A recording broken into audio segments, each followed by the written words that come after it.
대놓고 탈문이냐? 제가 사실 최근에는 윤석열 전 총장의 일거수일투족에 꽤 집중을 했었는데 오늘은 그에 못지않은 유력 대선 주자인 이재명 지사에 좀 집중을 해보겠습니다. 이 지사 특유의 캐릭터가 이제 조금씩 드러나고 있는 듯합니다. 어제 이 지사 얘기 한번 가보겠습니다. 사실 이번 재보선 결과는 저로서는 매우 충격적인 결과였고 한편으로 예상되었던 측면도 없지는 않지만 정말로 깊이 반성해야 될 지점이 아닌가 생각했습니다. 국민들의 선택은 언제나 옳습니다. 일상적 삶에서 멀리 떨어진 거대한 개혁 담론도 중요하지만 우리 국민들의 일상적인 삶을 개선하는 작은 실천적 계획들, 민생계획이 정말로 중요하다는 생각을 하고 우리 경기도 안에서라도 제가 맡은 역할을 최선을 다하겠다고 생각했습니다. 정말로 면목이었습니다. 죄송합니다. 바로 장해찬 평론가님께 여쭤볼게요. 그 여당 내부에서는 지금 언론개혁, 검찰개혁 이런 걸 외치고 있는데 여당 신임 원내대표도. 근데 민생개혁이 중요하다.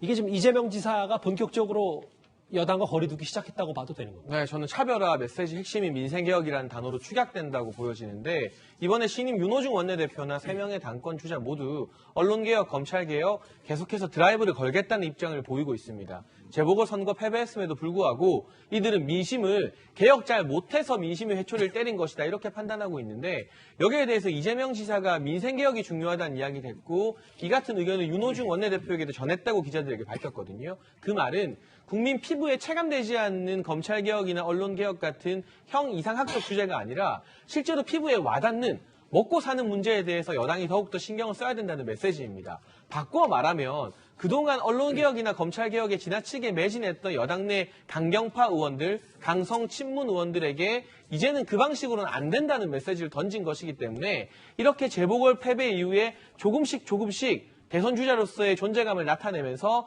친문이 아닌 새로운 여당 내 야당 역할을 하려는 것이 아닌가. 물론 아직까지 그 언어의 표현이나 수위가 상당히 정제되어 있습니다만 우리가 시계를 돌려보면 4년 전 대선 경선 과정에서요.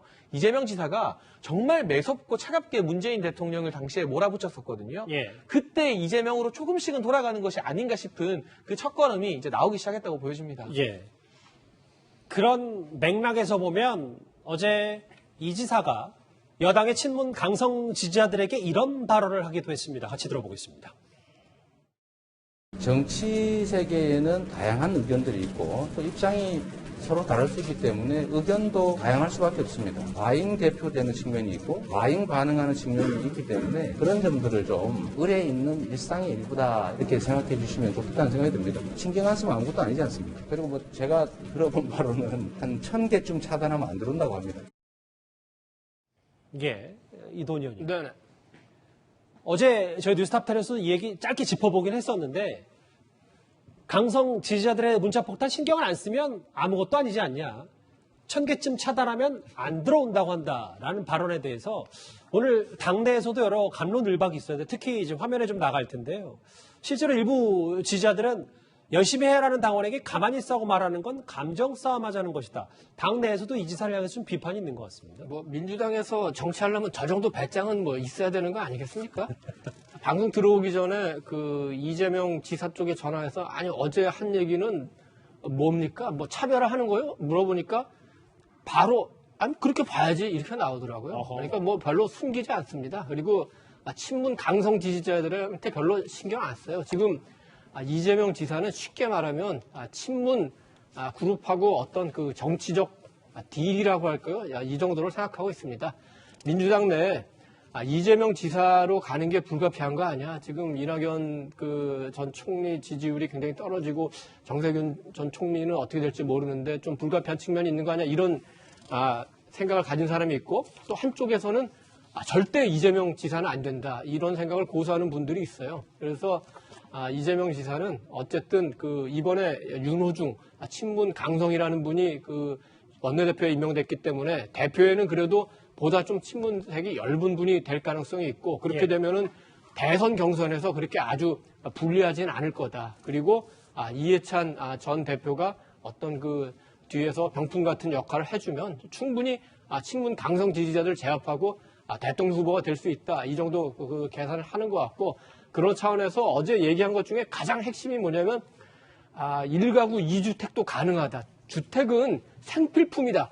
투기의 대상이 아니라 생필품이다 얘기했거든요. 예. 그래서 이미 정책적인 면에서도 문 대통령과의 차별화가 시작됐다. 이렇게 얘기할 수 있겠습니다. 이동훈 의원님이 직접 취재하신 바로는 이런 발언들을 이 지사 측이 개의치 않는다 이렇게 얘기했군요. 근데 어제 당원 게시판에는 제발 탈당하라. 구차하게 당원들한테 욕먹지 잊지 말고 신당 창당해라. 뭐 이런 비난 글들도 다수 있었다고 합니다. 김 교수님. 예. 화면이 좀 바뀔 텐데요. 어쨌든 이 지사 본격적으로 이제 대놓고 차별화를 시도한다고 했으면 지금 윤 전 총장과에 있는 이 지지율 뭐 적지 않은 격차가 이제 조금씩은 요동칠 수도 있는 겁니까? 사실은 이재명 지사는 지금 시기나 지금 타이밍에서 이제 결단과 전략을 정해야 되는 시기라고 봐요. 그렇기 때문에 그 국회에서 나와서 저 이야기했던 한 30여 분 동안 아주 거침없는 답변을 했다고 그러는데 맞아요. 저는 차별화의 시작을 결심했다고 보는 거고요. 왜냐하면 지금 이 여론조사로는 지금 뭐 이낙연 전 대표가 11% 나오고 있습니다만 최근 여론조사는 이낙연 대표는 사실은 굉장히 이제 장애로 좀 밀린 듯한 분위기고 한 자릿수 여론조사 지지율도 나오기 때문에 이재명 지사 생각으로는 지금 양강구도라고 생각할 겁니다. 야당에는 윤석열, 여당에는 이재명이 돼 있는데 그러나 이제 윤석열 지사의 이 기세에 밀려서 좀 처지는 편인데 윤 정총장에 비해서 이재명 지사가 좀 처지는 편인데 어떻게 만회할 것인가 간단하다고 생각을 할 거예요. 야당의 대표자는 윤석열인데 여당이 지금 내가 일단 앞서가긴 하지만 친문과 비문이 합심해서 나를 모으게 되면 결국 지지세를 결심해서 다 모아가게 되면 해볼만 하다는 생각을 할 겁니다. 그러면 친문과 비문을 어떻게 같이 합심을 시킬 것이냐. 이 관련해서 이제 전략적 결단을 내린 것 같은데 두 가지가 있겠죠. 하나는 그럼 친문을 잘 비율을 맞춰가지고 포용해 끌고 갈 것인가? 아니면 내가 친문과 원칙적으로 각을 세워서 친문도 불가피하게 나를 밀을 수밖에 없는 구조로 끌고 가겠다는 것을 할 것인지 제가 볼 때는 후자의 길을 선택할 가능성이 이재명 지사 캐릭터도 맞고 이재명 지사도 그게 오히려 현실적으로 가능하다는 생각을 한 것 같아요. 지금 왜냐하면 새로운 친문 대타 주자를 지금 찾아내기도 어려운 상황이 되어버리고 예. 지금 민주당의 당원 단계 따르면 9월 달이면 사실 후보가 결정이 돼야 됩니다. 그럼요. 시간이 많이 남지 않았어요. 그렇기 때문에 내가 독보적인 여당의 주자로서의 앞서가는 지지를 가지고 친문까지도 포용보다는 친문을 내가 끌고 가겠다고 하는 그런 강력한 결단의 의지로서 차별화 전략을 착수한 게 아닌가 저는 그런 생각을 해봅니다. 그런데 이 얘기도 아주 짧게 한 번만 해보겠습니다. 어제 이렇게 차별화 전략을 썼던 이재명 지사. 그런데 공교롭게도 오늘 이 지사를 상대로 3억 손해배상 소송을 제기한 배우 김부선 씨가 공교롭게도 오늘 재판에 출석을 했습니다. 이소은 변호사님.